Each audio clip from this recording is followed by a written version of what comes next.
नमस्कार, आप देख रहे हैं कंटेंट साइट न्यूज का डिजिटल प्लेटफॉर्म और मैं हूं प्रियंका। मैं हूं लखनऊ कांग्रेस मुख्यालय में, जहां पर राष्ट्रीय प्रवक्ता श्रीमती सुप्रिया श्रीनेत ने आज मीडिया को संबोधित करते हुए कहा कि 21 दिन के अंदर यूनियन बजट पेश होने वाला है भारतीय जनता पार्टी के द्वारा। इस बजट में जो आम लोग हैं, जिन पे पहले से ही महंगाई की और बेरोजगारी की मार पड़ रही है, इस बजट के आने के बाद आम लोगों को कितनी राहत मिलेगी, इसी को लेकर आज सुप्रिया श्रीनेत ने मीडिया से संबोधित किया। और क्या कुछ कहा है सुप्रिया श्रीनेत ने, सुनिए इस पूरी रिपोर्ट में। उन्होंने एक मिनट में बोल रही, आपका सवाल उन्होंने पूछा था, मैंने बिल्कुल स्पष्ट जवाब दिया। दोबारा से मैं क्यों बोल रहा हूँ? नहीं, ऐसा बिल्कुल नहीं है। सपा और हमारा हरियाणा में भी गठबंधन था, सपा और हमारा महाराष्ट्र में भी गठबंधन था। दिल्ली में उनको समीकरण दूसरे लग रहे हैं अपने अनुसार, तो उन्होंने आपके समर्थन का फैसला किया है। हमें समीकरण दूसरे लग रहे हैं, हमें लग रहा है पिछले 11 सालों से दिल्ली के साथ नाइंसाफी करी गई है, 10 सालों से इनके शासनकाल में, तो जवाबदेही की जरूरत है, तो हम उस हिसाब से चुनाव लड़ रहे हैं। हम एक खान के कटे हुए कपड़े नहीं है, हम वैचारिक रूप से एक साथ खड़े हैं। और इसमें अटकलें लगाना, इसमें हफ्तियां कसना, ये काम बीजेपी को करने दीजिए। परिवर्तन हो रहा है, कहाँ पे? अच्छा, परिवर्तन हो रहा है। आपकी मेंबर है और प्रियंका गांधी तुम्हारे भी उनको यहाँ मौजूद होना चाहिए। ये कौन कह रहा है?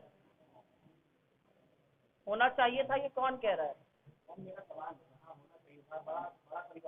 नहीं, ये सवाल है आपका कि आपकी टिप्पणी है? टिप्पणी है तो मैं स्वागत करती हूँ उसका।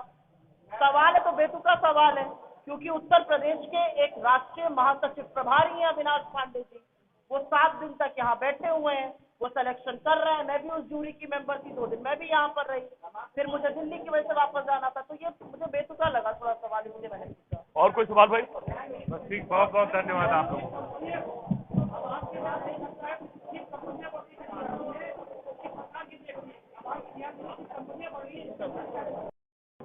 और जी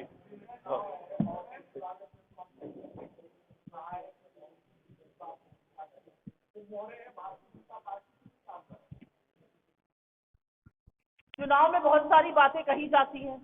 कांग्रेस पार्टी पर एक ही दल है इस पूरे देश में, भारतीय राष्ट्रीय कांग्रेस, जिसके साथ बीजेपी की साठगांठ पर कोई आरोप नहीं लगा सकता, जिसका पूरा आंदोलन आरएसएस ने खड़ा किया, जिनको छोटा संघी बुलाया जाता है, जो जब दिल्ली में दंगे होते हैं चुपचाप बैठ जाते हैं, जो गुजरात जाते हैं बिल्किस साथियों को जो एक वर्ग विशेष से आते हैं उनको दूध की मक्खी की तरह निकाल देते हैं, उनके मुंह से ऐसी बातें अच्छी नहीं लगती। मैं शालीनता और मर्यादा इस मंच से नहीं छोड़ूंगी। मुझे ऐसा लगता है जो उन्होंने कहा है वो हास्यास्पद है। 2023-24 वित्तीय वर्ष की बात है, 2 लाख करोड़ रुपए की जीएसटी चोरी हुई है। ये इसके पहले वाले वर्ष से डबल है। पहले वाले वर्ष में 1 लाख करोड़ की हुई थी, 2023-24 में 2 लाख करोड़ की हुई है।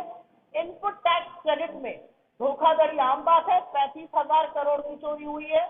25,000 करोड़ रुपए की जीएसटी चोरी जो हुई है वो 18,000 फर्जी संस्थाओं का खुलासा है, उसके थ्रू हुई है। और कोई सवाल? पहले मैं इस पर आंसर दूंगी, फिर दिल्ली विधानसभा पे आऊंगा, मैं दिल्ली विधानसभा में आंसर करूंगी।